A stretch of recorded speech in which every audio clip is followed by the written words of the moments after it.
All right, hello everyone. Welcome to, of course, Theorycraft Thursday. We being myself, Ursi and my co-host Proud. Yep. And we are, of course, everybody's favorite PlayerUnknown's Battleground podcast. Battlegrounds? I don't know. There's too many apostrophes and S's in the name. Yeah. PUBG, as everybody calls it. We are, not just PUBG. That sounds. I thought it was. It seems a little easier. It's just one syllable there. PUBG. Honestly, the success of PUBG has made me think more about, because the name is dumb. Like, PlayerUnknown is a dude that, like, I guess is well known in like shooters or whatever, who made the mod Battlegrounds. But I'm like, PUBG is such a great acronym, it's an acronym because Yes, that is an acronym. Yeah, because it would be an initialism if you said PUBG. Initialization, not initialism. Yeah. Okay. Yeah, you're right. Anyway, people often fuck that one up. The difference between an acronym and initialization. But it is a quality acronym. So like you could have the worst name for any game, but as long as it like anachronizes well, that's not how that word's used. As long as you make a good acronym out of it. I think you can say that. I mean, Dota is just a good acronym. Like that. Exactly. Literally became the name of the game because it was a good acronym. Exactly. Anyway, yeah, we talk about PUBG every week, as everybody knows. That's why you're here, right? Yep.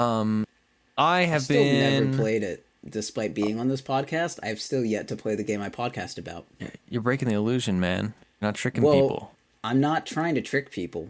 You're right. I'm not trying to trick people either. I'm trying to make a cheap joke. I told you that I podcast the game, so I'm still within the universe that you created. Well, I just am someone who's podcasting a game they haven't played before, which is an interesting idea, which is why our podcast has been able to thrive and succeed amongst the concatenate of other PUBG podcasts, because we have the unique X factor of someone who's literally never played the game before. Yeah, we're basically the dollop of video games, or the dollop of PUBG. Yeah. Do you know that podcast? I'm aware of it. I've talked to you, so I'm the only one who's currently listening to this who knows what the fuck you're talking about. Okay. I mean, we kind of killed this, but I've been practicing by jumping into high pop zones at the beginning to practice like how to actually play the game. And I have felt a great deal of improvement in my own play, so I'm very excited to continue with PUBG. It's a fun game. I was worried that you would stagnate, but I was resistant at first. Yeah. I mean, like, not going to play a game and be bad at it. I gotta get good. Well, okay. Yeah. So on that note, before we get into our full PUBG experience, we are going to talk about another game that we play occasionally, that game being called Dota 2. Also another good acronym, like we said. Yeah, haven't played that one either, but we'll keep going. Oh, that's perfect, right? Well, that's why it's the point of the podcast, right? Yeah, it's the dynamic. So, Proud, being that you don't actually play Dota, this might be difficult. But yeah, well, I'll just theorize. How has your week in Dota been? My theoretical week, if I had ever played this game before, has been going pretty good. Okay. Sven got nerfed, which I'm actually absurdly happy about, because when a hero is like really good, like when Sniper Range Lone Druid was really good, I theoretically had to play him a shit ton. And I did, and I got bored of it, because turns out the reason why Dota is fun is because you can pick a lot of shit, and you can keep changing up, and every game is different. Unless you play the same thing repeatedly, in which case you're not changing it and everything's the same and it sucks. So I got bored of, I think 10-4 on Sven or something when the patch came out within like a couple days, and I was like, all right, I'm done. I did it. Sven's good. Yep. All right, we figured it out. I'm done. And then I kind of got bored, and now he's nerfed, and he's still good, so I just ban him, just in case anyone thinks they're going to play Sven. So I just ban him, and I play Lone Druid now, and it's great. There's like a few different builds on him, and it's been cool. And the one thing that I've really noticed this week, beyond the fact that Lone Druid is really fun, is that evasion is officially just out of fucking control. It's just, there's way too much, and it's dumb. And you already knew that we didn't like evasion on this show, but I had a game with a Razor mid who went, what did he go? It was Solar Crest, Halberd. I mean, he went, boots and one other item and shit like that. It was like Solar Crest, Halberd, and Butterfly. I think he had like a BKB before then, but yeah, it was like Solar Crest and Halberd and like a BKB and phase boots and one other like damage item or some shit like that. And then he finished with a Butterfly, and he was against an OD, and I could tell that OD was just like, I don't want to build a fuck MKB against a Razor. This sucks. but she would just like keep auto attacking the Razor, and oh yeah, and I had a Radiance too because I looked at that and I was like, well, shit, might as well. And we were against like PAOD, and they were against like a fucking. It was like Radiance. I think we had probably 2 Solar Crests on the team total, and then a Halberd disarming them, and a fucking butterfly. It was absurd, and I was like, this is dumb. There is too much, and it's dumb, and that's been my week in Dota. There's too much evasion, and one of the reasons why Lone Druid's great is you can very easily build an MKB. Like, I mean, the Radiance build, the MKB kind of sucks, but I don't really go Radiance that much if you weren't aware. Yeah. That's been Dota. Lone Druid is fucking awesome. And I've been playing a little bit of Tiny, which we'll talk about. Yeah. I'm definitely... We don't want to talk about evasion constantly, but I do definitely echo your sentiments regarding how stupid evasion is and how not fun it is as a mechanic. Anyway, my week in Dota... Let's see. I have been back to playing AM. I honestly have not played that much Dota as much as I intended to because I did kind of get addicted to PUBG in the last few days. Right. And that's just kind of been eating up all my free time. But of the Dota that I have played, which, it's still like, 10 games or so, has been a whole bunch of anti-mage. I've been practicing, like, not really practicing. I've been, like, relearning anti-mage, right? Because we had that whole period where it was like, yeah, AM sucks, right. Flash farming is dead. But now flash farming is alive and alive with the glory of love. And I am thoroughly enjoying AM again. He's always been one of my favorite heroes ever since I started playing like carry like years ago, and he continues to be like one of my go-to carries even when I'm in these kind of not slumps, but in these kind of eras of Ursinity that do not play carry regularly, I suppose is the way I'd put it. And so playing him again has been stellar. It's been super fun. He has some dynamic builds at the end, right? Like he's pretty linear at the beginning. Yeah, but you're pretty much always going to have Battle Fury and Manta. Like maybe you'll get some Battle Fury, different Manta, region Abyssal item before the Manta or whatever, but yeah. Yeah, so my last game, for instance, I went Battle Fury, Manta, obviously Treads first because I'm not a savage that builds brown boots, Battle Fury. Went Treads, PMS, Battle Fury, Manta style, Abyssal, and then Butterfly, Scotty, and I finished Mjolnir last because I just wanted to punch the base to death, and I was in their base, and I was building a Moon Shard. Well, because what you do, like, because you pick the -1 second blink talent, and then you can pretty reasonably... you don't know what you're doing. Yeah, and the thing about it, though, is, like, with Butterfly and that, you are super mobile, and then you can take your boots out and have a, like, pushing item, like an AC, or in this case, since I was in their base, I was like, I'm going to build a Mjolnir, because I had, like, 9,000 gold, and I was like, I'm not going to go back to a side shop or something. Man, I missed the -2 second blink cooldown, and that was like his level 20 talent or something. That was great. Yeah, maybe it was level 25, I think. Yeah. His new Still, 25, whatever, dude. Yeah. His 25 talent now is what? It's either the 25 50-second mana. or 25 or that. Or the 50-second reduction on mana void. So it goes to like a 28-second cooldown on mana void. That's like, I mean, it's situational, but it's pretty good. Yeah, that's the thing that I noticed in that game, now that I'm remembering specifically, was that I should have gone Mana Void cooldown, because I counterpicked a Zeus. I forced Growdy to play PA mid versus Zeus, which was miserable. The poor guy got, like, crapped on for 20 minutes. But I had a great time. You can dagger spam that because you have a ton of mana from wand charges, but, I mean, he can do the same thing, and he comes out ahead when it comes to spamming spells against a PA. So Growdy, they were just constantly in his lane at 10 minutes. Do you want to guess how many denies I had and how many CS I had at 10 minutes? No. I had 70 CS and 44 denies. On what denying is so fun. I love denying. Denying feels pretty good. I will definitely agree with that. Can I just say though, in terms of farming jungle, like there's more camps now, but they feel like shit. Yeah, they're not as great. They just feel bad. Well, the thing is, like, cumulatively, it's more XP, right? But in a vacuum, if you were taking, like, camps slowly, it's less XP and gold, rather. Yeah. XP and gold for both. I don't know. Like, I thought I would really be all over. I just want... I think I said to, like, Scrunk earlier, I was like, take the medium camp off of the off lane and give me 10% more XP from these fucking camps. Or XP and gold or whatever. Like, I just...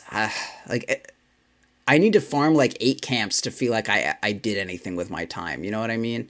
But like, if I ever stop, I feel like I'm expected at all times, like, I have a fucking, like, a parent who really expects a lot out of me, and they're, like, pushing me to overachieve, but I'm like, Ma, I just want to play video games. Like, no, you need to study for 5 hours today. I'm like, I don't want to farm another camp. I want to go fight. And it's like, well, the last camp only gave you 30 gold, so you got to farm another one. At least, Jesus, can I just fight? But no, like, if you're here like Sven or Anti-Mage, and, like, you're like, I don't know, the jungle's going to respawn in a minute. I don't know if you can go do something. The jungle, it's going to respawn, and someone's got to farm it. I'm like, fuck, all right, I'll go back there and fucking farm this shit. There's just too much, and it doesn't give. I hate it. I honestly don't like it.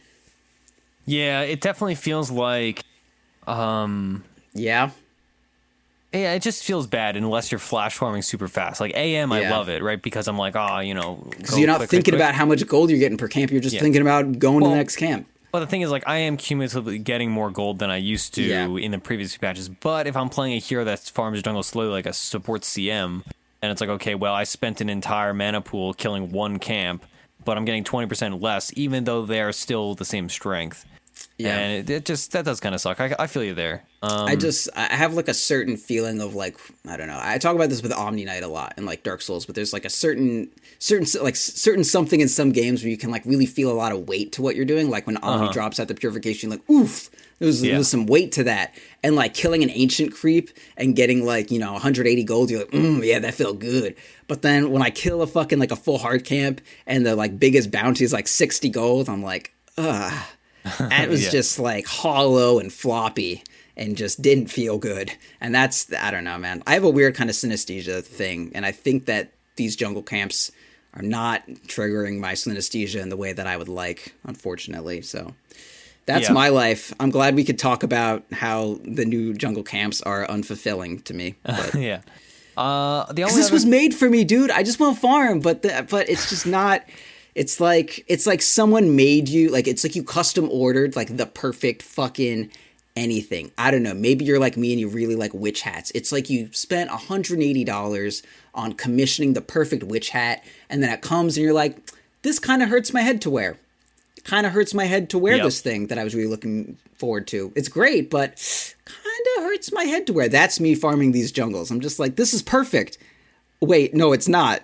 Like, what's there? Like, this my whole life has been building up to be able to farm the jungle again, and, like, it's here and it's imperfect. I just feel empty and sad all the time now, and I think it's because of this. Yeah, that's fair. I mean, it's a solid logical strain, from A to B. Other than that, and that's how the alphabet works. So, I mean, the only other hero that I've been, like, notable that I've been playing are two heroes. I've been playing Offlane Earthshaker, and I'm not very good at it, but I'm working on it. Yeah, I don't know how I feel about that still. I feel like it just kind of sucks. Like, you need a scaling passable. 4, like... Yeah, oh yeah, for sure. It is passable, but I, like, he was so bad at 4 for a while that I just didn't play him at all. Yeah. Now that I'm back to playing him as 3, I'm not only unpracticed in Earthshaker, but I'm also doubly unpracticed in Earthshaker Offlane. But it's been a fun pet project. I've only played like 2 or 3 games of it so far. Sure. But he's definitely better now. And, like, the way that you farm is so unintuitive compared to, like, how you would assume Earthshaker farms. Like, if you're playing Offlane Earthshaker, you max Aftershock first, and you only get 1 point Fissure, 1 point Enchant Totem, and then you just kind of, like, weird pseudo farming, and it's like a lot of 4 shakers do the same thing.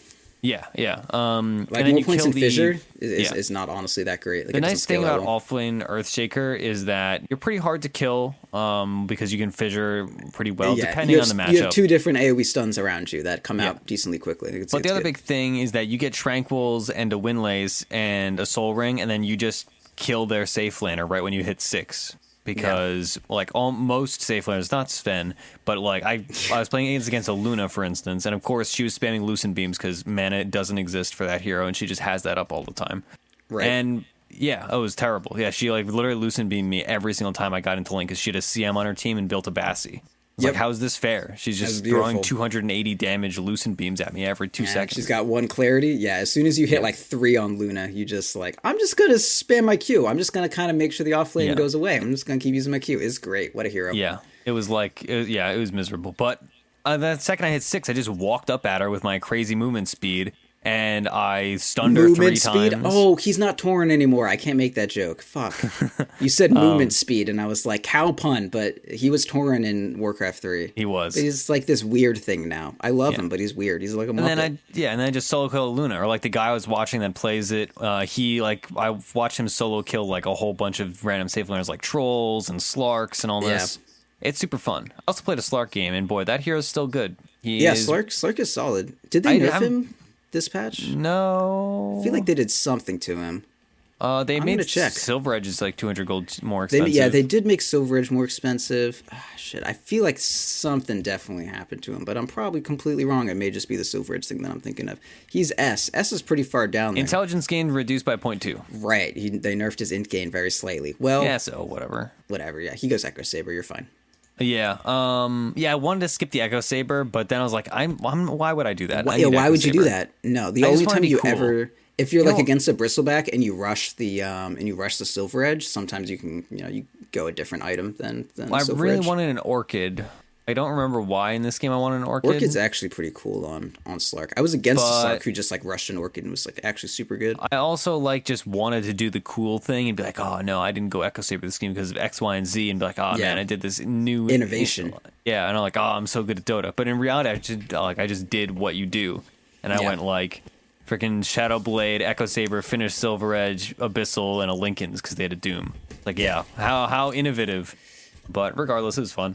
So and Winter Wyvern. Winter Wyvern's my other standout hero. I only played one game of her, but boy, I had not played her in months, and I love Winter Wyvern. She's so great, and she feels really good now. She's the level 20 talent they gave her sucks. It's garbage, and I hate it. But other than that, she's great. They replaced the 1 second cold embrace duration. Like, hey, do you want to stun your teammate for a second longer? Like, exactly. No, yeah. I don't like. If healing them 30% of their health, plus 20, holy shit! It's okay. No, that's okay. So it's base plus max health regen. Okay, I thought that was like the max health that they can possibly regen is 6%. No, but it's base 20 over 4 seconds plus the max health. Okay, so it's what 60 or 30% of someone's health plus. Oh my god, what is math? Plus 80.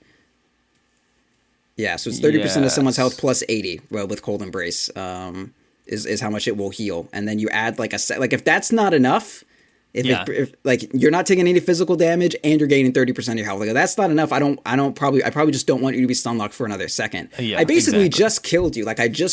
There's there's a defensive spell, and they're like, oh, Shadow Demon disrupts you, and then the stun's over, and then you come out and you kill everyone. And then there's you're going to be gone for 5 seconds, and then the fight's going to be over, we're all going to die, and then you're going to come out, and then you're going to die. But you're going to have, hey, instead of fucking 30% of health, now you're going to have 36. Whoa, now everything's fine. No, that's awful. That's shit. But regardless of that, she is very fun to play, lady. And I'm glad to be able to play her again. Yeah. Her cosmetics are great too. Oh, no, she only has 2 sets. No, one of them sucks. The Noble, Frostheart, fine. Noble Frostheart, holy shit, what is this abomination? If I recall, both of them are good. You're just being ignorant. No, look at this thing. I'm looking. It's awful. She's got purple wings and this yellow armor and red gems. This is the most clashy set of colors I have ever seen in my life. Let's see, I definitely own this set too. No, the Noble Frostheart. It's the rare version of it. Oh, that's a rare version? That does look ridiculous. Yeah, it looks absurd. Yeah, Frostheart, totally fine. Her 2 base sets, the fucking... I use the Portraits of the Elder Myth, the one where it's all silver and shit. That looks dope. The fucking Noble Frostheart? Get out of here, you got it. It's like some Aztec armor. Get out of here. Yeah. I have the infused version of the Diadem of the Elder Myth headpiece. Okay. It's so cool, dude. I love Winter Wyvern. She's the best. I don't have that infused, but I'm sure it's very cool. It's great. And I have the taunt, of course. Of course, yeah. Of course you have it infused and all that shit because you're you. All right, great. Yes, so let's go on. Effects. Yeah, let's talk about our segment. So our segment today is going to be an important segment that we talk about. I think I kind of expect some people to know, and then when they don't know it, I'm like, oh, no, this sucks. And we're going to be talking about smoking. And smoking is bad for you. Don't do it. But smoking in Dota is something that you should do. But you should do it well, because if you don't do it, it is similarly bad for you and just generally awful. And I feel people have this weird misconception about smoking. probably could have been shopped a little bit. I feel like you had gold there, but it just came out like a little garbled. Well, that's fine. I mean, it was off the cuff. Okay. Or yeah. Well, at least you tried. Oh, yeah, A for effort, dude. That's what I give myself. All right, gold star. Yeah. Anyway, okay. So smoking. Let's talk about the very fundamentals of smoking, basically, because I feel like, so you remember, like, maybe let's say like two years ago, maybe 3 years ago, people just didn't buy smokes ever. People were like, yeah, whatever. Pros build that item. Nobody else does. Who cares? Nowadays, people like. Well, I'm sure that more people did. It's just, like depending on the MMR that you were at, like there's like I want to say there's like a 6-month gap in between, like every 1,000 MMR you go down, there's like, of course, there's general builds and what's in meta. And of course, like if a patch changes, the meta from a year ago isn't just trickling down. But like as far as tactics and like, more mechanical things like tread swapping, like, everyone tread swaps in, whatever MMR now. And then 6 months later, everyone's going to be tread swapping. And that, yeah. So I feel like there's a trickle down. So we were notably worse a few years ago. So maybe people were smoking a bit more than we're aware. But, anyway, I don't know why I felt the need to say that, but I really did. I really did. Because someone's going to listen to this and be like, I've been smoking for years. Or I guess they'd be like, I've been smoking for years or something like that. Yeah. But then we'd be like, well, we just learned about smoke of deceit because we're children. But anyway, I don't know. Can you just talk? Just I'm giving you your time. I understand it. So that I can steer it back onto the rails. That's how this dynamic works. I'm a train. Yep. Anyway, so there's this misconception I see now in my games, and I'm sure in everybody's games, that people think, oh, well, smoking's good, therefore I'm just going to do it, and like we should just be smoking like crazy, and like, pop it. But smoking is one of those things that it is good to do, but you have to be doing it with purpose and with reason. If you do it just arbitrarily and randomly, you're going to be leading your team to their doom and ruining games. And so I wrote this down on my phone after losing a game because this stupid person that was like, God, it was an unranked game, of course, but it was okay. Wait, were you too furious to like alt tab and open a little like note or anything, like a shit? What is that thing called? It's not Notepad, is it? Fucking. Oh no, it is Notepad. Okay, I write it in my phone. Yeah. Okay. So all right. Do you normally write things in like Notepad or sticky notes, or are you just straight up your phone? Because I could see you being like too mad to alt tab at Dota, and you were just like, "Fuck it, it's right here. I'm gonna write on my phone." But normally I would just alt tab and go to Notepad. It's more like I'm so mad that like I don't want to be touching my computer anymore, so I like lean all the way back in my humongous chair. All right. So you're so done with it. You're like, "Fuck it, I'm on the phone. This is fucking stupid. Everything sucks, and you smoked like an idiot." My notes are full of gold. It's mostly just dumb ideas for Theorycraft Thursday intros and segment ideas that we probably won't ever use. Yeah, mine are not great. I think it's just like a lot of band recommendations I never followed up on, and yes. Anyway, grocery lists for grocery lists too. Yes. So I played a game, and we had some person that took it upon themselves to be the leader of the team, as occasionally people do. Oh yeah, I love that shit. He was like. Again, I hate giving specific MMRs because I don't want to like make anybody feel bad. But this guy's like 4,100 MMR. Some fucking 4K idiot. Okay, and the whole team was averaged, like, he was like the low person on the totem pole pretty clearly just by going by his play and going by public MMRs of other players in the game. But fucking idiots. He or she, it was a he because he was talking on the mic, was just repeatedly making calls because like people are like, oh, well, Slacks is 5K because he makes calls and he leads the team, her. But he was trying to lead the team, and he was making smoke Slacks calls. is also a him. Yeah. And did I... Anyway. You said her, because you previously referenced... Oh, like herder. Yeah, no, I get it. I just, Anyway, but he was making these stupid calls, and me being me, as you know, having played on the teams with me, I was just in the background, I was like, this is... Yeah, I was like, this is the wrong call, but it's the classic thing where you're like, feed is 5, not as 1. Oh, right? Yeah, hey, so you're going to feed, might as well do it. Yeah, we can swing this, it'll be fine, maybe it'll work out. And of course it didn't work out, and this is like 3 times in a row. And eventually I said something, was like, dude, shut up, please stop trying to lead this team, you're so bad. I've never heard it was playing Queen of Pain, too. It's like, this is just such a sad excuse. And I'm like, oh my God, I was so mad. So my first reaction was to say, I need to teach people how to use smokes.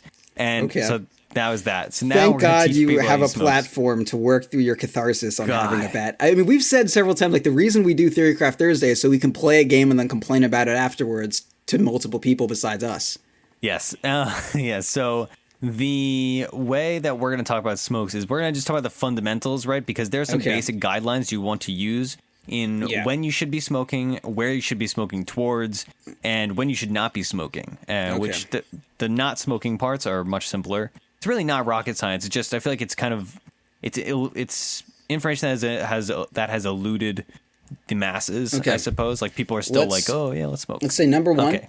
You should not smoke if you are under 1,800 mmR. Okay. Is that like an organizational thing or just...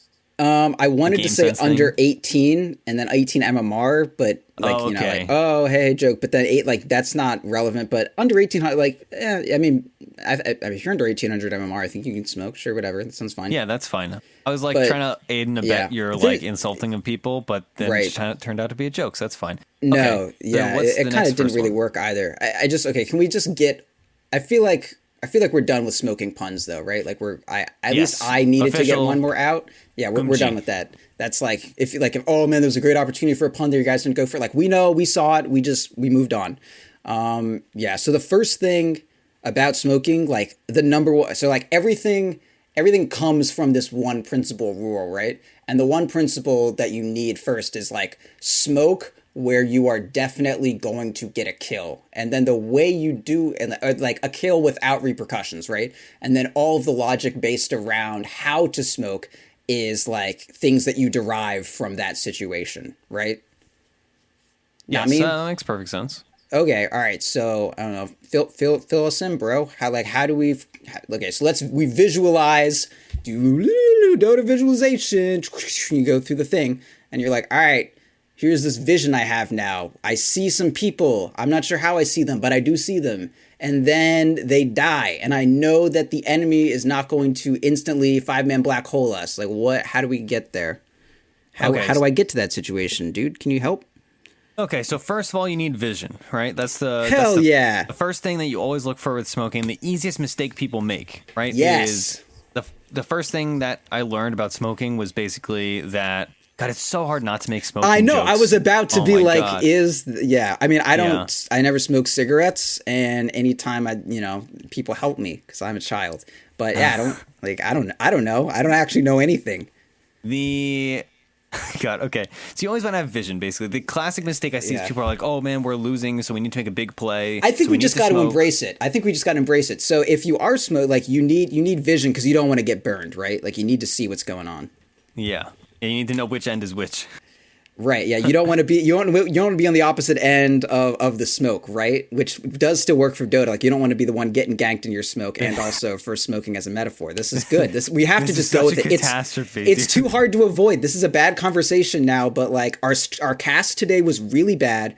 Honestly, you were such a pain to listen to. You were so out of it, and I was like, "Fuck!" I had to play like Fire Emblem in the middle of it. I was so out of it. Oh like, my God. It was bad. Our cast was shit, and I'm trying to make up for it. And I got a slight amount of energy right now. I had a real bad day yesterday. I woke up at like 3 today and ate a fucking sandwich, and I had a stomach ache, and everything sucks, Sam. And I want this to go well. All right, so you give me your fucking effort here. It's going great, dude. All right, so smoking. So I'm self-conscious. The classic mistake is people say, all right, we need to make a big play. Let's make a smoke. So they 5-man, and then they just smoke up a hill. They have no vision, and then they all get wiped because obviously.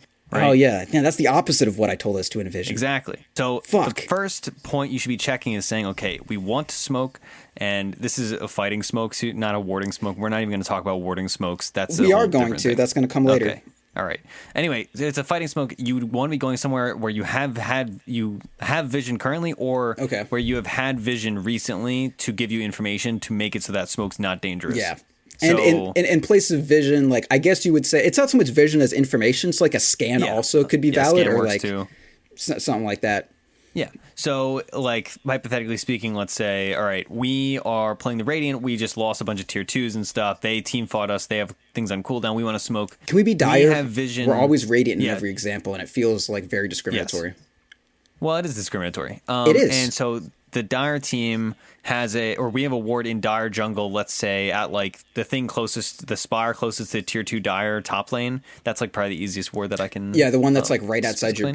Right outside your base. So we see, Yeah, so we see the one that gets dewarded constantly. Yes. So we see their safe lane carry, let's say, one of their high priority cores farming one of that hard camp.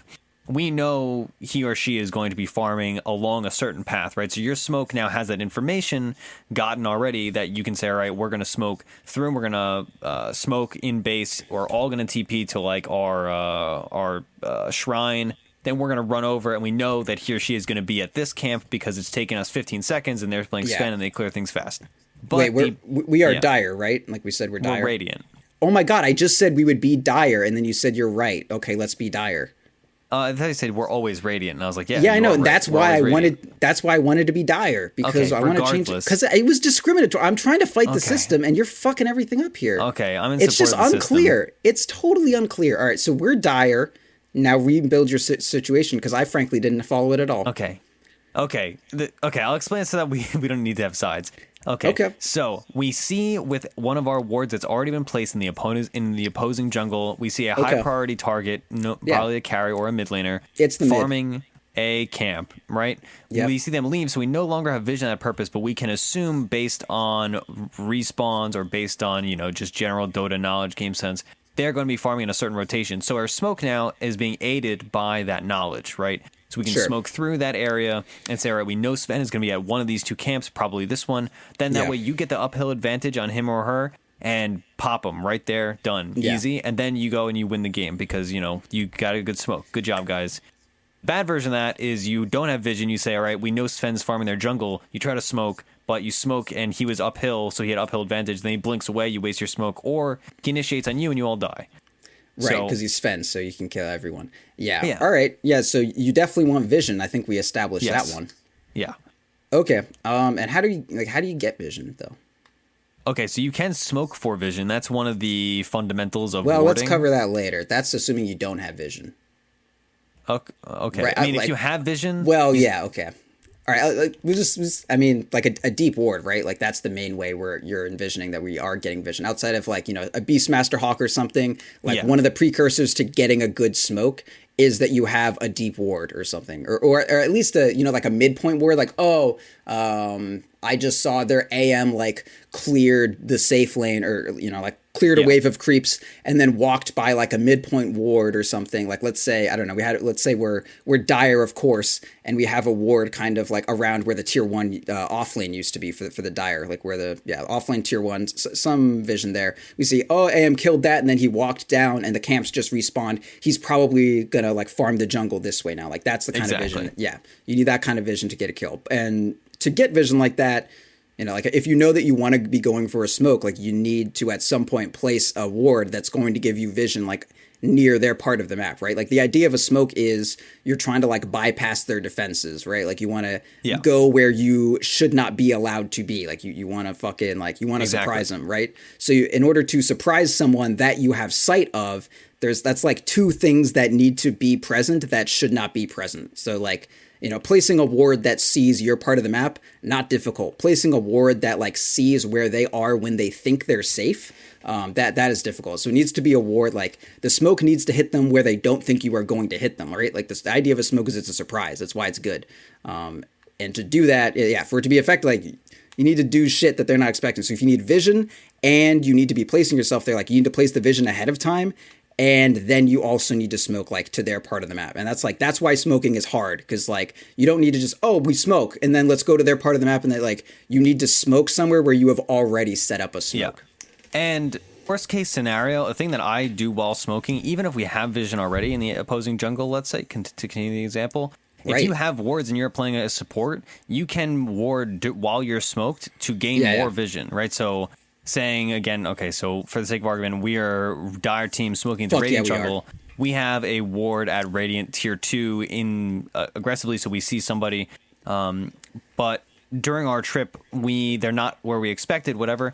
Then we can now place a ward down a little ahead of us, and ward vision is greater than smoke break distance. So you can line up for a smoke or line up for a gank even more easily if you have wards ready and going. Yeah. I think that's more easily with dire jungle is actually, I find, easier to ward aggressively in if you're smoking the support, because they have they have the medium camp and the large camp. that's like recessed down a little bit. And while you're smoking, you can put a ward up on the spire closer to Roche Pit, and that gives you vision of those two camps, which is great for smoke ganking. Since I want to continue to be radiant in the name of fairness, or rather dire, it's soaked into my brain. I think like a common, because I mean the most common that I want to say is like as radiant, you know, when you're walking up to the top shrine, the shrine that mid normally takes, like the dire top shrine.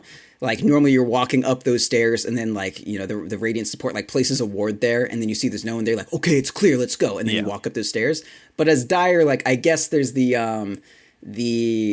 shrine that the radiant mid takes. And there's that like one little spire up there that can kind of see like the ancients and like the rune and sees into kind of like dire territory. But if like as dire, if you're smoking into that little ramp where the rune and those ancients and the shrine is, if you're walking up there, you can just place a ward like literally anywhere on the high ground. Then you get a ton of vision and they're like, all right, go, we see him, let's go. And that's like, one of the best things to do when you are smoking and you're going into some place where you maybe don't have a ton of vision, but you think there's going to be someone there, is ward as you're smoking. Or as we were alluding to earlier, like worst come to worst, if you actually don't have any of that vision, if you don't have a Night Stalker and it's not nighttime and, you know, he has his ags going, or you don't have a Coddle at daytime, you don't have a Lycan scouting with wolves, or a fucking Beastmaster with a hawk running everywhere. Like if you don't have a way to get vision, your scan's on cooldown and shit, and you're like, man, it would be really nice to smoke. We have 3 smokes, but we don't have any vision. Like blow a smoke and go play some deep wards. If your smoke pops, then you know there's someone there and you can back the fuck up, and that way you don't die on your warding mission. But like smoking if you ever notice like, man, I want to smoke, but we don't have a good opportunity to smoke. Instead of doing a smoke to fight, you do a smoke to ward. And then after you get the wards, then you can do a smoke to fight, like, you know, one creep cycle later once their anti-mage is going to go back to farming that area. Yeah, exactly. Okay, so we've gone over probably the most important, I'd say, aspect of smoking, in that you want to be doing it while you have full vision. Yeah, that's the main thing, right? Like, you want to smoke where you have vision. That's it. Like, we've lost so many games of me trying to learn how to shot call, how to smoke, to just like, well, we just got to smoke. Like, that's all we got left was smoke. And then we smoke into nothing and then die. And then we're like, shit, we needed some vision, huh? Yeah, and it's the ultimate retrospective too. Knowing me, of course, the person who always thinks in the retrospective. Yeah. It is the classic issue is like, it's so obvious once you've already lost and once you've already done that dumb smoke, but then in the moment you're like, oh, but it'll work out. Like, we know that they're in this part of the map, but then they're not, and then you die. I feel like the way that we die when I call for a smoke the most is if we're dire, which is perfect for right now, and you like so like the dire ancient area, or the dire like offlane ancients, I have to specify now, fuck this game, like where the offlane shrine is, and then like you go through there, you check the radiant mid laner shrine, and you're like, where the fuck are they? And then you run behind the mid like tier 1 and tier 2 up to the other set of ancients, up the like those shitty stairs right in front of the mid tier 2, and you're just like, well, we'll check up here, maybe there's someone, and then it pops because someone's doing ancients, their whole team is there, and they all kill you. That happens a lot. Smoking upstairs, and then you just fucking die. Because, like, I don't know. I feel like, so the reason that I started liking to smoke is when I first started playing Dota, I realized, like, literally never when I smoked did anything bad ever happen. It was like, oh, worst come to worst, we only get 1 kill. And so I was just like, well, smoke is just like, you can't go wrong. You know, if it pops, you just leave. And if you see someone, you kill them. Smoking is great. But once it's like a team thing and you're all organized, then they can be punished like really fucking hard. Yeah. And this kind of stuff doesn't apply so much for early game smokes. If you're like, oh, I'm playing a 4-position roaming Kunkka or whatever, those smokes are different too. You know, you have to take these with a grain of salt. But the thing that we're really getting in on is the like mid to late game full team smokes, or like 4 people from a team smoke, stuff like that. Yeah. Well, because there's that phase in the game, and I think this is also something that needs to be covered. Is like when you're going for smokes. Because it's not just like, I mean, everyone knows, or rather now at least we know that when you smoke, you want to have vision, but like when the fuck, like it's not just, oh, I have vision, so I'm going to smoke. It's like, there's a big lull period in between. It used to be taking all the tier 1s. Now it's all the tier 2s. Like after all the tier 2s are dead and all that's left to do is high ground, and high grounding is impossible. You know how you lose games of Dota 2? You get ahead and then you high ground and then all die and then you lose the fucking game. Yeah. Or you get ahead, you high ground, you all die, and then they get ahead and they high ground and they all die and then they lose the fucking game. One of the two. That's just how Dota works now, is you try to high ground and then you die in pubs. But in order to avoid that, like, you want to get a couple pickoffs. But if you've taken all their tier 2s and they're all playing like scared and doing some coward shit, You gotta, like, the only way you're gonna get a kill is you smoke. Like, that's it. So, like, you smoke when there's nothing else obvious to do, or when you just, like, you can't take an objective and you're just, like, getting, totally destroyed. But yeah, you smoke when there's no objective to take, or no objective that's, like, feasible, and also you have an ability to kill them. Yeah. All right. So we'll probably talk about smokes later, because there are a lot of facets of smokes, but that's the most important thing, is smoke into information. Get information first, smoking, or smoke for information, stuff like that. Okay. Yeah. Also, don't feed, I mean, we should also throw out, like, make sure your lanes are pushed one. Like, smoking is something you have to plan ahead. Not only do you need vision, on their side of the map, or some way to get vision, or a scan up or something like that.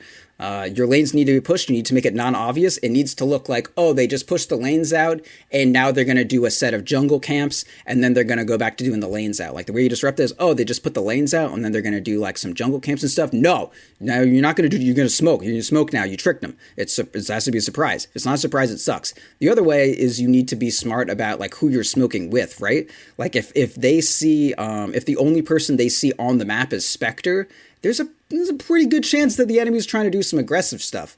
But if it's like, oh, we smoked with 4 and, like, Spectre is jungling, and we smoked with 3, Spectre's jungling, and, like, I don't know, our is in lane.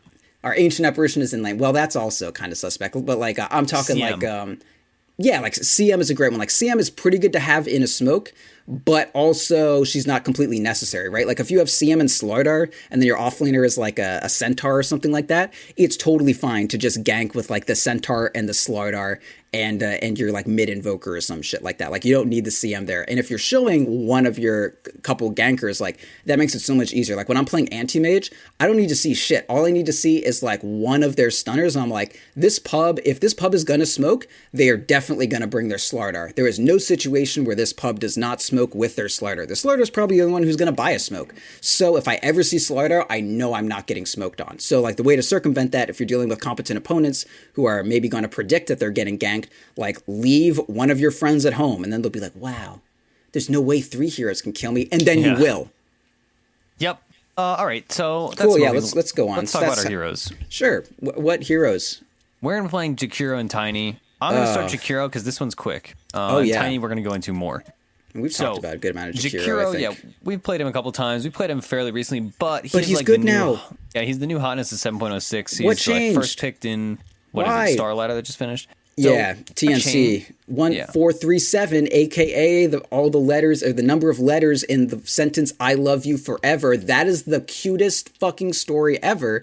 And if 1437 isn't one of your favorite pros, you don't have a heart, and that's fine, because some people were born without hearts, and we accept everyone here. Is that actually? Oh my god, that's the story behind his name. Oh yeah, my god, it's the dude. Fuck you. It's cute. You're a piece of shit. Oh my god, that's. Oh my dude, no, fuck you. That's kind. He's a kind like human. A stalker romance novel. Lunacy. Oh my god, what? No, that's adorable. And it's like, because everyone's names are from when they were, like, super young or whatever, right? So it's like, it's cute. That's like, Loda is Lord of Dolamarth, or Dolamarth? I think it's Dolamarth. It's a Lord of the Rings thing. Lord of the Ringsy. Lord of Dol. Okay, anyway. Yeah, okay, so Amroth. There we go. Lord of Dolamroth. So the big thing with Jakiro... Fear is fear, darkness. You can't judge these people's names, dude. 1437 is adorable. Right. Okay, that's fine.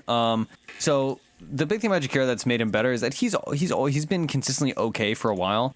But Jakiro wasn't really strong to fit into a team comp before, because you wanted to have a less greedy 5 and you wanted to have a more roaming intensive 4. But now that the supports have kind of changed up, you can fit him more easily into a team comp. Sure. And the big thing is that he offers push to a team. He offers CC. He offers slows in addition to stuns, right?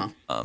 He offers a decent body of damage for team fight. He has D push. Sure. He's also tanky, and he builds whatever the heck you need him to. His D push is super good. Like, we're gonna Rax, and then the macro pyre, and you're like, well, maybe next group wave.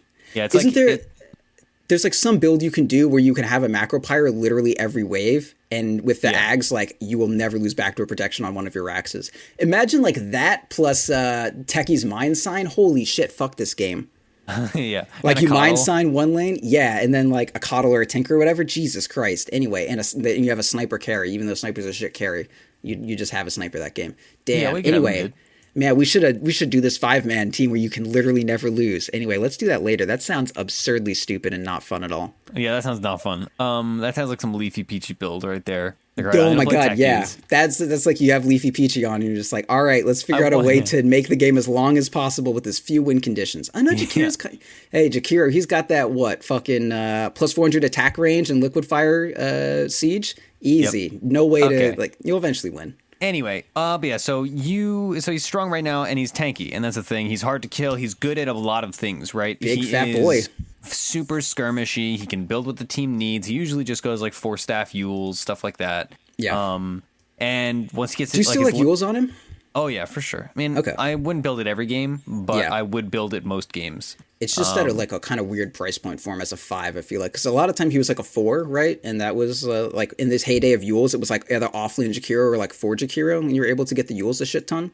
But, you could still get the Yules pretty efficiently as a support. Yeah, like, it's just like second like 20, item now. 25. Yeah, you just don't rush it. Yeah. Like, do you go Tranquils or Mana Boots? I'm kind of just cutting you off to ask. Really, you piece of shit. I'm trying to speed through this too, right? Yeah. But yeah, you go Tranquils. If you look at like pro games and stuff, pretty much everybody goes Tranquils always. Yeah. Unless their team desperately needs Mana Boots. Yeah, I feel like, but every pub you're in, like you're the as if you pick Jakiro 1, you are going to be forced to 5 unless someone picked like Lion before you. Anyway, even then you're still 5. But like, I don't know, man. I've never been in a pub where someone else ever built Mana Boots unless it was like a fucking Darkseer. Yeah, you're just biased. You just hate Tranquils. You're not wrong. I do hate Tranquils because you need Mana Boots. Someone needs Mana Boots. Someone just because you're a carry. You're like, oh, I never have Mana Boots, so everybody else needs to give them to me. We're not gonna coddle you. Yeah, welcome to how Dota works. Someone needs Mana Boots. You're the support. Tread swap, rather. Yeah, you're right. That's definitely the issue. Is I haven't learned how to tread swap yet. Yeah. Okay. So you that's really the gist of him. Okay, that's really the gist of him, right? You do a lot of things and you do them well. You're tanky, you're hard to kill, you have a body of damage, you have CC in multiple forms, right? You have slows for the early game, stuns for the late game and the mid game and the early game, I suppose. Yeah.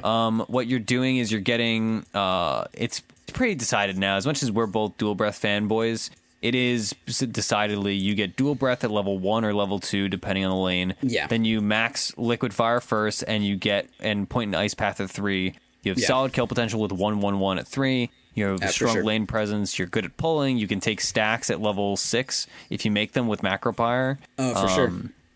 You can just do so much. And you take your tower early. You free up space on the map. Then you go to off lane. You help their lane. You do all kinds of things. That's Jakiro. Not going to go into it too far, but I do want to play it because it's very relevant to the metagame right now. Yeah. Even though we played it before.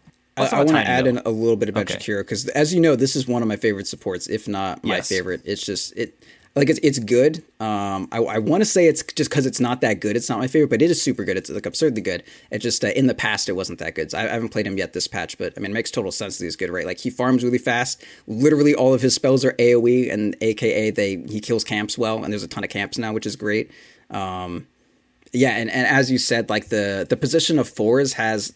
I mean, there's just a lot more of them. Before it was just like, well, do you synergize with Earth Spirit or Monkey King? If not, you're probably a shit ton of support. Like you're just a bad 5 if you don't synergize with those 2 heroes. And Jakiro kind of didn't. But now, he's super good at it. He has like a stun that you can't BKB out of.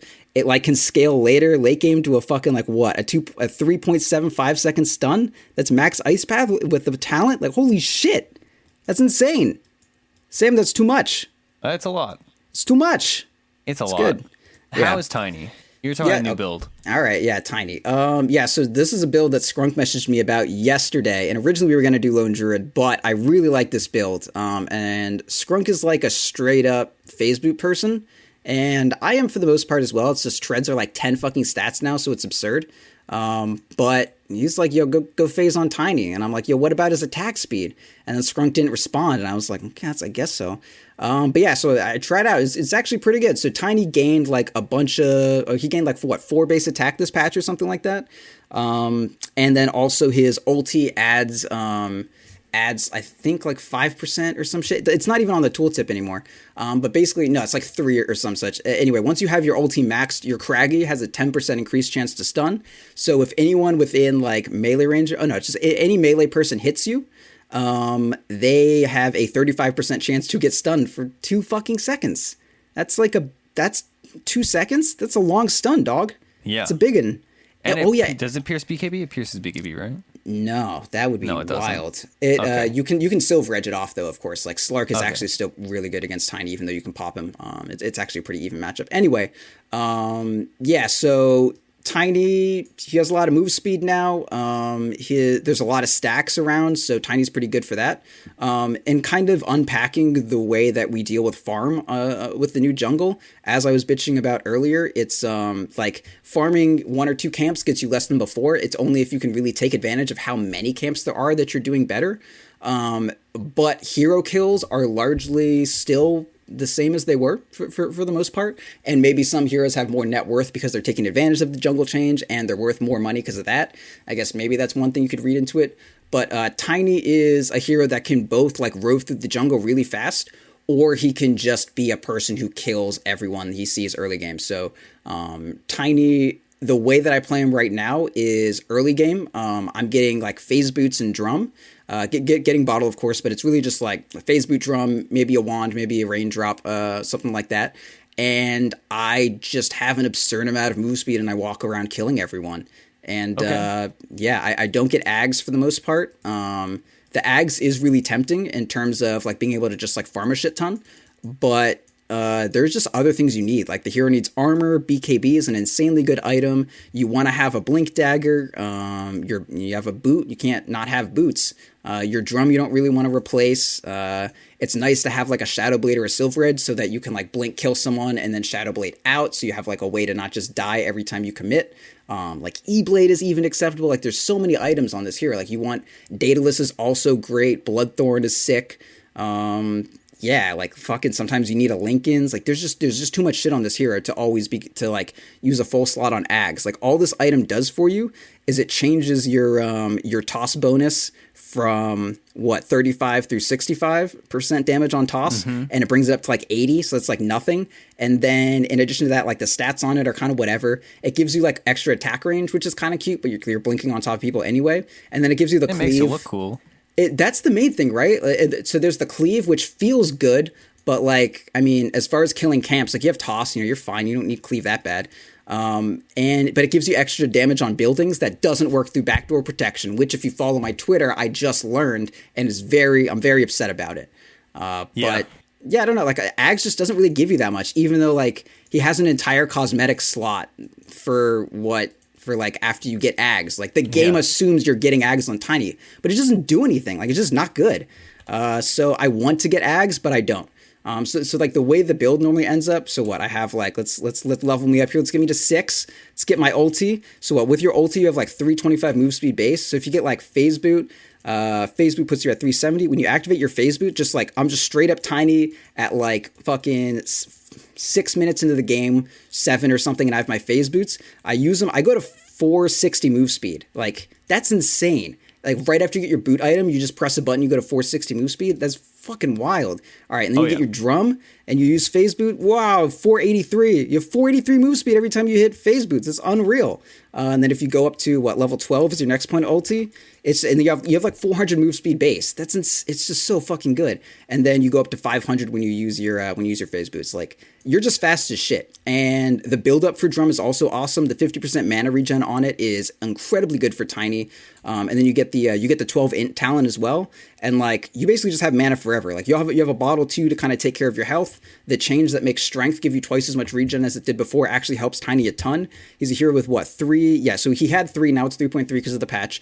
And so yeah, like I'm just like level 12 and I have no regen items, but I have 4 HP regen, just like base. It's not really, I just have 4 HP regen now. So like with that plus the bottle, you don't really need anything to keep your health up. You can keep roaming and you pretty like between shrines and bottles and all the bounty runes spawning, like you never have to go back to base or anything like that. And you just run around looking for kills. So you just get like drum and phase at like a pretty modest timing because drum is a super easy build up now. And then you just like you get your blink, maybe you get a wand if you need it, like put it on quick buy, and if you're gonna die you buy the wand, whatever. And then you just get a blink afterwards, and you just kind of run around with incredible move speed and wild ass mobility with phase, drum, and blink, and you just just fucking kill everyone. It's like, it's unreal good. It's a bit worse because of, like, everyone always mentions, yeah, raindrops make it harder to burst people down, and everyone did just gain zero point 0.3 strength gain, which makes it a little bit worse. But it's also worth noting that no one has stats to level anymore. So, like, a big part of Dota, at least in terms of, like, that's been informing the way I play Lone Druid now and why Lone Druid is good, is, like, the replacement of skilling stats and taking that into talents is like, yeah, these talents are really good, but there are a lot of, like, heroes that did rely on having these extra 20 stats. Like, a lot of supports, like, the way they got less tanky as the game, like, went to late game was, oh, I skill a bunch of stats, but now if they just get, like, cast range increase, even if they're level 20, they're still basically going to die in a toss combo. So, like, Tiny is still super, super good at bursting anyone once you get to late game now. So you get, like, the phase, the drum, the blink, and then you can kind of go anywhere you want after that. My favorite thing, since you really don't have any attack speed, is you just immediately get a Hyperstone afterwards, and then from there you can either get AC or BKB, and then whichever one you don't get, then you get the other. So I'll normally end up with, like, Treads, Blink, Drum, BKB or Hyperstone, BKB, AC, and then I just kind of go wherever from there. If I want a ton of burst, I'll get a Daedalus. If I need silence, I'll get Bloodthorn instead. You can go Silver Edge if you need to break some passives. If you just want a ton of magic damage, or you're against, like, an Ursa or someone, you can actually go E-Blade, and then you can just, like, Blink Initiate, and then either E-Blade yourself or E-Blade the person you're initiating on. Manta style is also super good. I had a game where I was against a bunch of silences, and I didn't have to want to drop my BKB every time anything happened. And, like, Manta also combined with all your incredible base move speed, like, damn, dude, this hero is fast as shit. And Manta illusions are actually super good on Tiny. The damage that he gains from Grow is actually base damage. So, like, he gains, plus 150 damage. So once you're, like, level 18, you have base damage. You have, like, 280 base damage, and your Manta illusions do, like, 35% or something like that. They basically still auto attack for 100, and that's fucking good, Sam. That's good. And they get attack speed now, so it works with AC. Like, they get the attack speed. It's awesome. The old drawback of Manta was like, oh, AC or Tiny goes like AC Manta, but then your illusions don't have any attack speed. It sucks. But now that they get attack speed, it's actually super fucking good. All right. Well, I look forward to seeing it be super good. Oh, yeah. You can play it mid or safe. It doesn't matter. Either one. Same build. Mid or safe. Doesn't matter. Yep. Probably mid, but, whatever. Okay, so we'll see. We'll see which way we play. But you literally hit max move speed. Holy shit. If you have Manta and Drum phase, max move speed. Holy shit. It's great. All right, we are going to hop into our game now. We will be having that VOD on youtube.com/.ptv1. It's a numerical 1. You can find it there, and hopefully it's fun. Let's see. Let's hop right into it, Proud. Hey, I'll actually have a VOD this time because they gave me back access to the YouTube. Thank you, Cyphus. Sick. This episode is brought to you in part by This episode is brought to you in part by Patreon. Find us at patreon.com/defense of the patients. Patreon is the only current revenue platform that Defense of the Patients has. The only way we are able to pay show hosts, the only way we are able to reward them for the work that they put in is through Patreon. I truly and sincerely want to thank each and every one of you for pledging to Defense of the Patients. So as we said, I'm going to start with my shout-outs. And today, I'm going to get through as many as I can get through, which is going to be 5. A big shout-out to Mark L., to War Pigs, to Jonathan, to Nicole Y., and to Nathan A. Thank you for helping our dreams come true, and please enjoy this episode of Theorycraft Thursday with Jakiro and Tiny.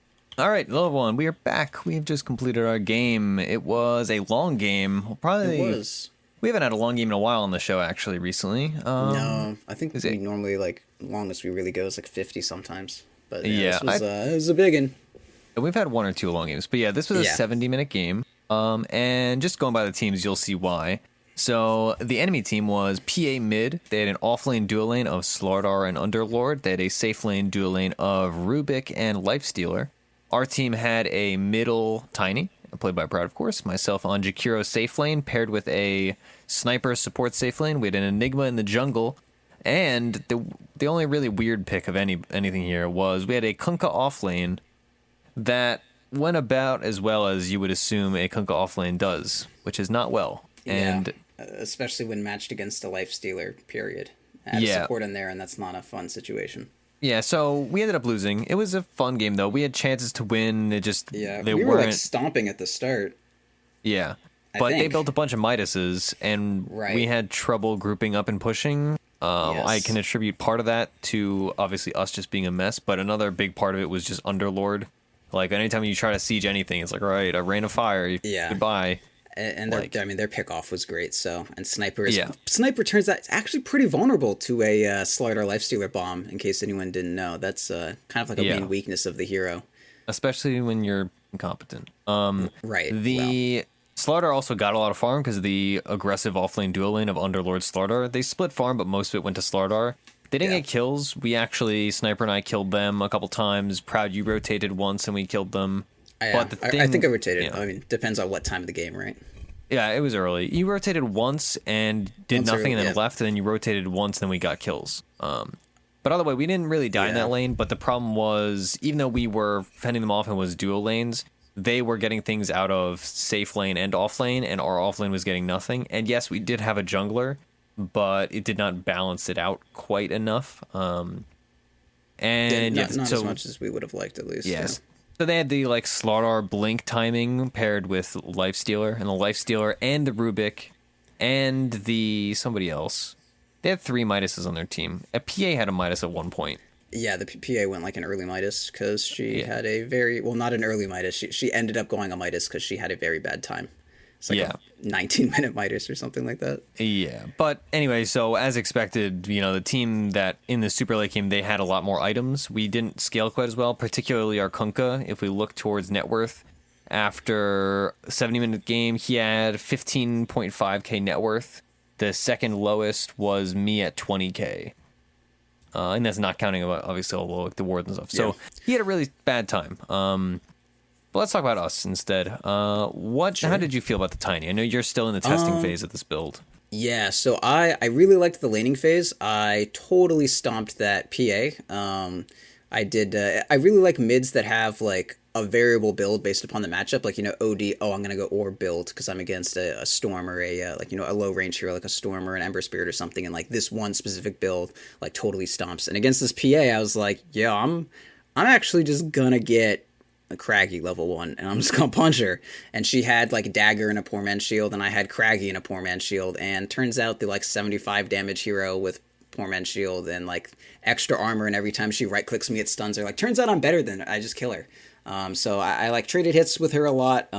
Turns out, which is a really cool fun fact, so they reworked Craggy a bit ago to make it so that Craggy is Tiny's little known passive that 1 gives him armor. It's 3 at level 1, which obviously is really good. You just press a button and get 3 armor at level 1. And also makes it so that it's not just anyone near you. It's specifically when a when a unit that is classified as melee hits you, they have a chance to get stunned.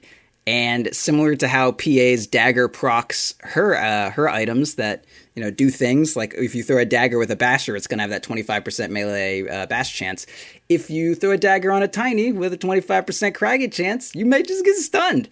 So instead of PA throws a basher, you get stunned. It was PA spam throwing daggers at me and her getting stunned, which was hilarious. And that was my favorite part of the lane. I just want to say that was great. Tiny's actually a pretty good laner now, I feel like. He's a bottle mid, so he wasn't quite as hurt by the shrine nerf as other mids who were just I don't even need bottle. Fuck it, sucks. Tiny's great. Tiny's great with bottle. It was good. I got stick immediately. I didn't, I'll get 100 gold, then I buy my salve or whatever. I just went straight to stick because I was against a PA. I knew I wasn't going to get bursted. Don't need the salve immediately. And you want to get your stick as fast as possible because every time PA throws out a dagger, that's 1 charge you're never going to get for the rest of the laning phase. So got the got the stick early, spammed out waves against PA, eventually just got a raindrop, I spammed that out, made sure I got runes, and I almost killed her a couple times and rotated around, got kills. It was good stuff. It was pretty into the Tiny. Yeah, I really liked having a mid that can rotate, because nowadays, and not even nowadays, but for the last while even, mids have not rotated that much. There are some, Puck can rotate with a good rune and stuff like that, but most of the mids we see nowadays are stuff that, you're static farming lane and people rotate to you, or, you rotate for a push.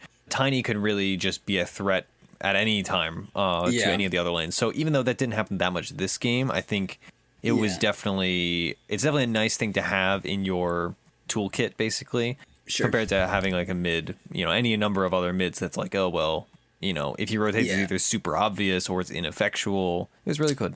And to add to that, like, not only is it like he can go to the lane or whatever in case something happens, but he also has like an initiation tool for you, right? So it's like, Jakiro, it's kind of hard to, because if I toss you and then your ice path has to be like directed and you don't know which way you're going to be like facing, like maybe I toss you and you end up behind him or whatever, or in front of him, you don't really know because you can't like precast too well.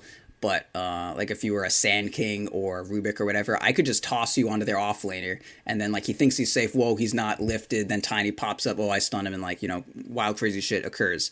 So like Tiny rotating definitely really really good. And I love doing it. Plus, if you like this, the one of the reasons why I like this build so much is versus the Blink Rush. Like if you go Brown Boots Blink on Tiny, if you rotate and die, or if you fight at all and die, like you're fucked. And if you rotate and don't get a kill, again, like you're fucked. Like you need to rush that blink, otherwise nothing happens. But since I'm going these phase boots or whatever, like I can get I have phase boots in my ulti, so I have like 370 speed or some shit like that, and then my active for moving like using my phase boot, and I run really fast and I can go gank top like super quick. Like okay, I'm gonna look for top rune. It's not there. All right, I'm just gonna get the bounty top.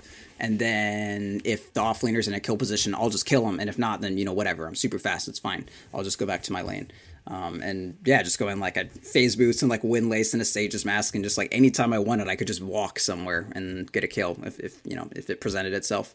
And it doesn't like, because you get so much out of it, it doesn't even delay you. Like the normal timing on Tiny, at least patches ago, was like you'd want a 13-minute blink dagger. I think you go Tread's Blink Dagger. You can get Blink at like about 13 minutes, like Tread's Blink Bottle at 13. But with this build, I was Phase Boot, Drum, and then I had Blink at 15 minutes. So it's like slightly delayed Blink, but the idea is the Drum just helps you. And it should set you back a ton, but it does so much for you and helps you get so many kills. And you're just like such a fast living weapon that you still get your Blink Dagger at like a super, super smooth timing. Yeah, you had it by 15. Like, Drum's Phase Blink Bottle by 15 is great. Like, that's a real solid suite of items. And PMS, too. And Wand, I had to finish Wand, too. Yeah, I definitely really like the Jakiro. I couldn't push my lane out like I would normally do in a Jakiro lane because of the aggro duo. Yeah. Because, like, normally you're just peppering the tier 1 with what's it called? Liquid Fires. Yes. But you can't do that because they were just fighting me constantly. But the thing was, Jakiro is good against aggro duos just in general, right? Like, he's tanky, he has consistent damage. Those are the two big things. Whereas a hero that does poorly against an aggro duo would be like a Witch Lion Doctor or something. Oh no, Witch Doctor, like a lion. Great. Shut up. Yeah, I know. I was gonna correct myself. Lion's a good example. CM's like an okay example. But Lion's terrible, right? Because he has to commit a ton. He can't trade farm. I mean, he can't trade harass. But heroes with consistent output, like your Jakiros or your Ogre Magi's, and also the ones that have tank, are suited to that, are well suited to that. Obviously, we had a sniper safe lane, and somebody, I forget, maybe it was like a Tuesday Q&A question or something, or it was on stream. But yeah, don't play safe lane sniper. Honestly, like, it was abysmal. He had to do this awful skill build where he was like maxing take aim first because they were just aggressing on him so much. It was just god awful. So yeah, don't play safe lane sniper. But yeah, overall Jakiro is fine. Like, item wise, I actually did end up building a Force Staff because I wanted to get a Ghost Scepter. I wasn't really having problems getting away from people. I was having problems with them being on top of me. And like, Force Staff is not super effectual against a Lifesteal or a PA because you're slowed or for so long, or they have enough stuns. Force is really good against Lifestealer, but PA I kind of agree with, I guess. Well, I mean, like, if you're going up terrain, I suppose, but like, no, just in general, like he open wounds you and then you Force Staff away. Like, it's pretty good. Yeah, but he has phase boots and I don't, and he just chases me down and then kills me. Yeah, but that's like he has to cover a lot of like the positioning, like the fact, like he doesn't want to fight you under. He wants to like fight you where you are. If you move it significantly, like if you save yourself 3 seconds, like then people can get there. Like I don't want to be on a podcast that says Force Staff isn't great against Lifesteal. Like that's not a fact. Anyway, I bought better items against their team. You got your Yules before your fucking Ghost Scepter. How do you justify that one? Well, that was better. Yules is more important than Ghost Scepter. All right. Because Yules, I can save my teammates. Yules, I can set up kills. Yules was super good at setting up kills this game. And then, I went Yules, Ghost Scepter, and obviously Kunkka I had Mana Boots first. That was like way later. Yeah. God, what did Kunkka fucking do with with his... freaking bad, dude. Dude, like, I'm looking at his items, and it just says, like, phase boot, 10 minutes, and then, like, the next is, like, 4 staff, 40 minutes. Like, what happened? What happened in those 30 minutes after you got a phase boot, man? What happened? Drums. Build drums, that's it. Glad that we got a second drum. But yeah, and then I went Shiva's Guard. I got that at 49 because you get your 150 GPM talent at 20. And then I built an Octarine core and Mana Boots. And with the Octarine, basically my thinking was at that point had my level 25 talent, which was I accidentally misclicked, honestly, and I picked the Ice Path duration, which is in most games the right choice. What I should have done and what I intended to do, but I was clicking hotkeys. I accidentally talented Ice Path duration instead of the pure damage and BKB piercing Macropyre, which I think would have been better that game. But then again, like the Ice Path was still super, super effectual. Like it's wild how long that lasts. Is effectual? I think you just want effective. Effective. I mean, it's effectual. It's also effective. Yes, I don't know, but like I feel like if you can use effective, I feel like effectual is like a weird offshoot that like needs a specific circumstance to be used over effective. Like they're not just redundant words, right? Okay, that's fair. I mean, yeah, effective does make more sense, but both. It's kind of like when someone says whom instead of who, and you're like, "What are you doing?" Like, just say, "What are you doing?" Like you don't know what just say who. You're good. Yeah. I used to make a conscious effort to like learn the rules, so like when to say whom and when to say who, because it does make you sound fancy and it does look good, but. Then I was like, "This is dumb. It's 2017. I don't need this in my life. We all speak English well enough." Effectual versus effective. How does this work? Anyway, so I like the Octarine. I've actually built it on Jakiro a few times because you do just accumulate so much gold. And I was building a sheep stick last, but obviously I did not get there. I would have kept my brown boots because obviously I disassembled Mana Boots to go for the Octarine. But I built the BOTs in a pinch because we were pushing a lane, and I was like, all right, I just need to be there. Yeah. And that's how we took our one lane of racks that we managed to. But we were just constantly under siege, constantly getting picked off and all that. And like they had a few nice a few nice black hole steals. And they had all these BKBs, and we had all this magic damage, and we had a Kunkka that was literally worthless. Yeah, like normally if you have a core Kunkka, 33. Like you expect the Kunkka to be like, okay, you're gonna core Kunkka, you're probably gonna go like, Data Lie and fucking Divine Rapiers and shit like that. But he's just like, what if I just got like a Halberd and a Solar Crest at 60 minutes and called myself a core? Just didn't really work out. Like, what's you got Rod Atos? What is this for? Why do you have a 70-minute Rod of Atos? How'd that work out? Okay, Proud, don't cheat. How many Kunkka games do you think that guy has? I want to say, I'm pretty sure that was his effigy, so I want to say 487. You're close. He has 429 with a 63.4% win rate. I did almost exclusively as core. Wow. Well, what a special dude. Oh my god, I just need to look at this. Every other game he does dataless stuff, except for this game he decided to be an idiot. Well, like, what nonsense.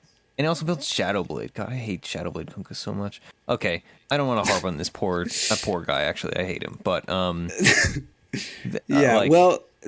when people talking about your Tiny, heroes, that's the worst. The one thing I'm kind of feeling in playing this build is I feel like because like I was top net worth for a while, but I had this pretty hard drop off period when we started losing fights. And obviously, when you're losing fights, you're going to drop off. But I felt like the same kind of timing on Tiny be kind of rough. Like after you get, it was like right after I got the Silver Edge, which was not good because literally everyone on the team built a Silver Edge. So they just got a gem. And it's like, well, okay, like I got Silver Edge. And then Kunkka actually did buy the Claymore and then later sold it. I don't know if he sold it immediately, but he did. It is on his purchase list. But like Sniper had a Silver Edge. I had a Silver Edge. It was very depressing. So I kind of wish I just didn't go the Silver Edge. I just got the AC.